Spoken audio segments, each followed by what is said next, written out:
चोलिए हसीना। अरे आवा ना आई गोइल बाटे देखो फागुन के महीना, अब रंगा वाला तनी चोलिए हसीना।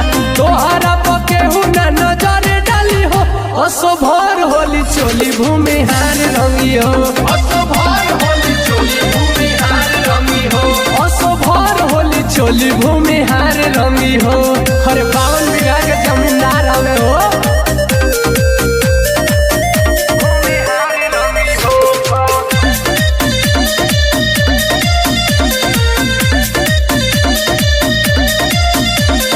केहू के न चलियो सो जान रंगदारी, जान रंगदारी हो जान रंगदारी। परी पिछकारी भूमिहार वाला भारी, हार वाला भारी भूमिहार वाला भारी। सबके सरदार भूमिहार केहू के न चलियो सो जान रंगदारी। परी पिछकारी भूमिहार वाला भारी। ऊपर से नीचे तोर जोगार रंगी है, असो भर होली चोली भूमिहार रंगी है, असो भर होली चोली भूमिहार रंगी है, असो भर होली चोली भूमिहार रंगी है, असो भर होली चोली भूमिहार रंगी है। हरे रंग वाले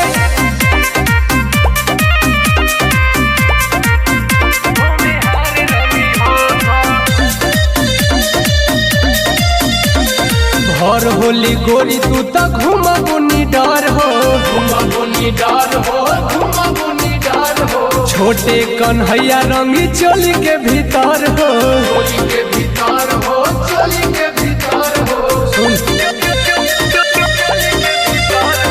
भर होली गोरी तू घूमबुनी डर हो। छोटे कन्हैया रंगी चोली भीतर। पूरा यूपी बिहार के भूमिहार रंगी है, असो भर होली चोली जमींदार रंगी है, असो भर होली चोली जमींदार रंगी है, असो भर होली चोली भूमिहार रंगी है, असो भर होली चोली भूमिहार रंगी है।